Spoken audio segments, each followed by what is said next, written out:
So this is the forecast, future cast for the next 12 hours. The heavy snow will be leaving across the Great Lakes. They're still getting some lake effect. There's another system moving across the Midwest. So in areas like Missouri and Iowa, they were hit pretty hard with the snow over the last 24 hours, are going to get yet another round. So this is really starting to accumulate here in the pink colors. This is over a foot of snow, and this is really just over the last 2 days. So just at the worst time, just as we're closing the holiday weekend and getting into the big travel day, we got all this, and it was just miserable. As you saw, that half of the canceled flights across the United States, half of them happened at Chicago O'Hare. So it was not pleasant trying to fly in and out of Chicago yesterday or last night. This is time lapse from today over Fort Worth. We had a little blue sky there briefly in the afternoon, but the overcast skies are here with us now. Temperatures are holding. We're at 43 degrees. 34 was the low. So this is the coldest day and the coldest morning we've had so far this season. Ironically, coming on the last day of fall, because meteorological winter starts tomorrow on December 1st. Live shot down in Sundance Square. It is a chilly evening in store for the parade. Temperatures have dropped down to about 40 degrees, and they're going to hover in the upper 30s really through the overnight hours. And the winds will come down a little bit as we cross the evening. That's good, because they were gusting up over 30 miles an hour earlier, but now they're just kind of a steady wind, and those feel-like temperatures will be around freezing.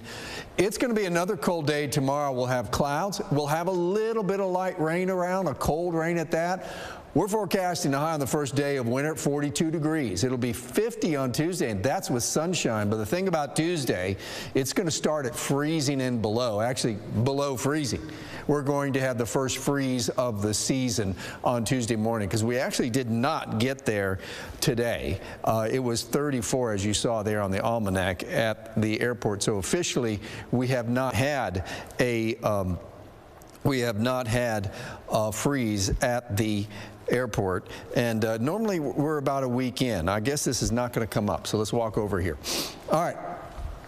Now, currents, we're in many locations. That won't show up either, will it? All right, let me try to do that, and see if that shows up. Nope. Yep, nothing's coming up, guys. Check the barn again to see if it's open. Let me open up the barn and see if it's up on there. There it is. Okay, there we are. Here's current temperatures sitting in the 30s. You can see these feel-like temperatures are all around freezing. This is going to be a cold night, as you could imagine, but it will stay above freezing. Now, I wanted to show you futurecast because of this rain that we're going to see. It might show up really by midnight. This is a cold, light rain, really more like sprinkles. Where it's mixed in with a little bit of sleet is going to be into the northeast. We'll have some heavier stuff tomorrow afternoon, but that's probably down the 45 corridor. Most of this for the Metroplex is going to happen as we get into across the morning hours.